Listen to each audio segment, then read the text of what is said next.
আপনি দেখেন ইতিহাস যে পৃথিবীর সূচনা লগ্ন থেকে কিন্তু আপনার মূর্তি পূজা ছিল। আপনি সূরা নূহের মধ্যে পৃথিবীতে পাঁচজন আল্লাহর ওলি ছিলেন। ইতিহাস জানেন পৃথিবীতে পাঁচজন আল্লাহর ওলি ছিলেন। একজনের নাম ওয়াদুল, আরেকজনের নাম সুওয়াউ, আরেকজন ইয়াগুস, আরেকজন ইয়াউক, আরেকজন নাসর। এই পাঁচজন ছিলেন পৃথিবীতে আল্লাহর ওলি। সূরা নূহে এই পাঁচজনের কথা আসছে। কোরআনে এই পাঁচজনের কথা আসছে তোমার মূর্তিদের নাম হিসেবে, ওই আল্লাহর ওলিদের নাম হিসেবে আসে না। কথা বুঝতেছেন? মূলত এরা পাঁচজন আল্লাহর ওলি। কোরআনে নাম আসছে তাদের এখানে দেবদেবী হিসেবে, মূর্তি হিসেবে তাদের নাম আসছে। তো এই পাঁচজন আল্লাহর ওলি তাদের অনুসারী ছিল। আমরা যারা বর্তমানে যারা বুজুর্গ উলামায়ে কেরাম আছেন বা আল্লাহর ওলি যারা আছেন, মুখলেস মানুষ, আলেম না হোক, বহু জেনারেল মানুষ আছে যারা আল্লাহর সাথে ভালো সম্পর্ক, বুজুর্গ আল্লাহর ওলি, তাদের কাছে উলামায়ে কেরামরা আপনার মায়া গ্রহণ করতেছেন, অর্থাৎ মুরিদ হচ্ছেন, তাদের সুবহাত নিচ্ছেন। তো সাধারণ যারা অনুসারী তাদের ছিল, তো ভালো মানুষের সাথে থাকলে মানুষ তার বন্ধুর মাধ্যমে তার আশপাশের পরিবেশ দ্বারা সে প্রভাবিত হয়। তো আল্লাহর ওলিদের সংস্পর্শে থেকে এই সমস্ত অনুসারীরা তাদের ইবাদতের মধ্যে আগ্রহ থাকতো, তারা ইবাদতে মজা পেত। তো তারা এই সমস্ত আল্লাহর ওলিদের সংস্পর্শে থেকে তারা সবসময় ইবাদত করতো, ভালো আমল করতো। যখন এই পাঁচজন আল্লাহর ওলি মারা যান, মানে মূর্তি পূজা তখন থেকে শুরু হয়েছে পৃথিবীতে। যখন এই পাঁচজন আল্লাহর ওলি মারা যান, তখন এই অনুসারীরা তাদের ইবাদতের মধ্যে তারা মজা পায় না। তখন শয়তান মানুষের আকৃতিতে তাদের কাছে আসে, কি ব্যাপার, তোমরা তো আগে ইবাদত করছো, কিন্তু ইবাদত ঠিকঠাক মতো করছো না, তোমাদের তো ইবাদতের মধ্যে মনোযোগ নেই। তখন তারা বললো যে আগে আমাদের বুজুর্গরা ওলিরা ছিলেন, তাদের সংস্পর্শে থেকে আমরা ইবাদত করেছি, ইবাদতের মধ্যে স্বাদ পেয়েছি, মজা পেয়েছি। এখন ইবাদতের মধ্যে আগ্রহ নেই, মজা নেই, বা ইবাদত করতে ভালো লাগে না। তখন শয়তান তাদেরকে বলল, আচ্ছা আচ্ছা, তাহলে আমি তোমাদেরকে একটা পদ্ধতি পন্থা বাতলে দেই, যেটার মাধ্যমে তোমরা ইবাদতে স্বাদ পাবে, মজা পাবে। তারা বললো যে কি সেটা? বলো তোমরা তাদের প্রতিমূর্তি তোমরা তৈরি করো, প্রতিমূর্তি তোমরা তৈরি করে তাদেরকে দেখে দেখে তোমরা ইবাদতে স্বাদ পাবে। একটা মনের একটা প্রশান্তি আর কি। তারা যেহেতু নেই, কিন্তু তাদেরকে আমরা দেখতে পাচ্ছি আমাদের সামনে আছে। এটা বুখারীর মধ্যে হাদিস আছে, যে কথাটা বাংলা বলতেছি এটা বুখারীর হাদিস। তো তারা বললো এটা তো আমরা পারবো না। শয়তান বলল ঠিক আছে, কোন টেনশন নেই, আমি করে দিচ্ছি। যে আনিনসিবু ইলা মাজালিসিহিম আল্লাতী কানু ইয়াজলিসুনা আনসার, সে এই পাঁচজনের প্রতিমূর্তি হুবহু তাদের মতো, তাদের চেহারা। আপনারা দেখেন না এখন ওই যে মূর্তি ভাস্কর্য যে বানায়, সেটা যেই বানাক হারাম। আমার বাবা বানালেও হারাম। কথা বুঝেন নাই? আমার বাবাও যদি বানায় হারাম, আমার বন্ধু যদি বানায় হারাম, সেটা যদি আগের পেশিস্ট বানায় হারাম, এখনের পেশিস্ট যদি বানায় তাও হারাম।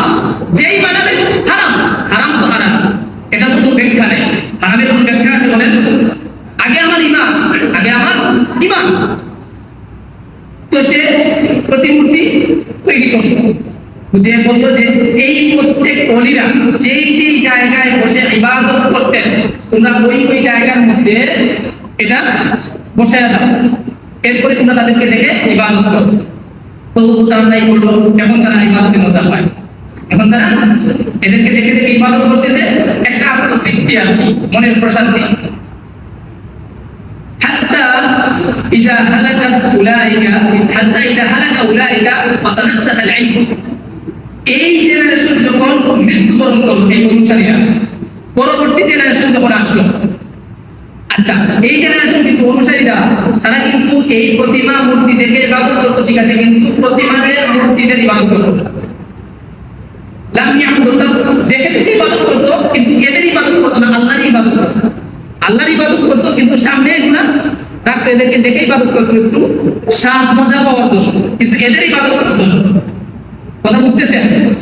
পরবর্তী জেনারেশন যখন আসলো, পরবর্তী জেনারেশন আসলো যখন, তখন তারা ইবাদত করে না। শয়তান আবার আসলো তাদের কাছে, কি ব্যাপার, তোমরা তো ইবাদতের মনোযোগী না?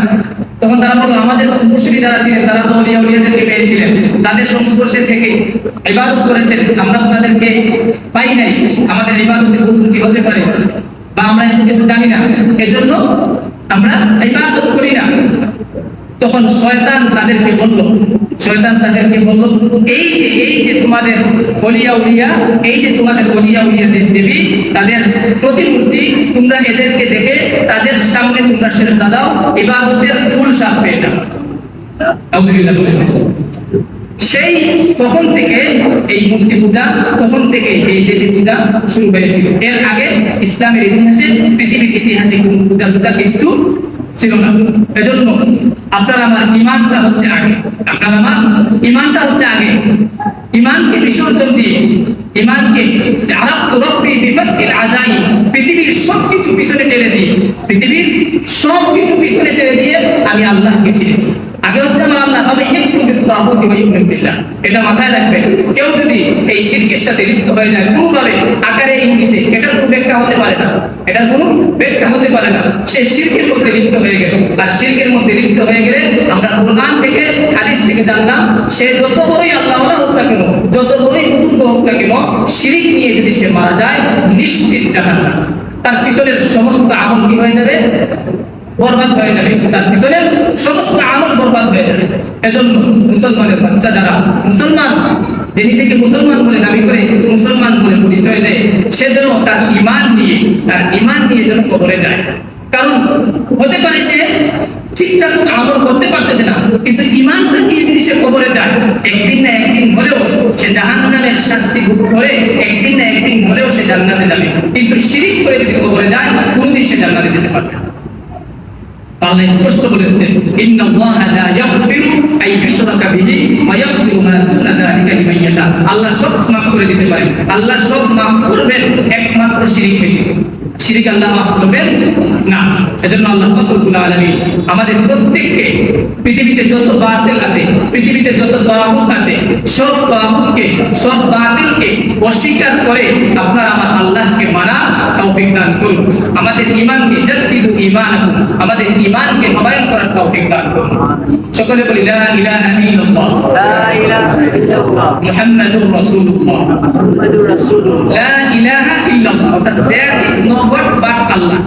পৃথিবীতে আল্লাহ ছাড়া কোনো ইলাহ নেই, কোনো দেবদেবী নেই। আজকে থেকে সমস্ত বাতিলকে, সমস্ত প্রতিমা, সমস্ত দেবদেবী, সবকিছুকে বর্জন করলাম, এক আল্লাহকে, এক আল্লাহ একত্ববাদকে মেনে নিলাম। সবাই মেনে নিয়েছি তো?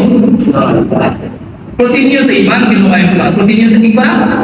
ঈমানকে নবায়ন করা, ঈমানকে নবায়ন করা, তাওবা করা। আল্লাহ আমাদেরকে তাওবা করা তৌফিক দান করুন। আমিন। ওয়া আখিরু দাওয়ানা।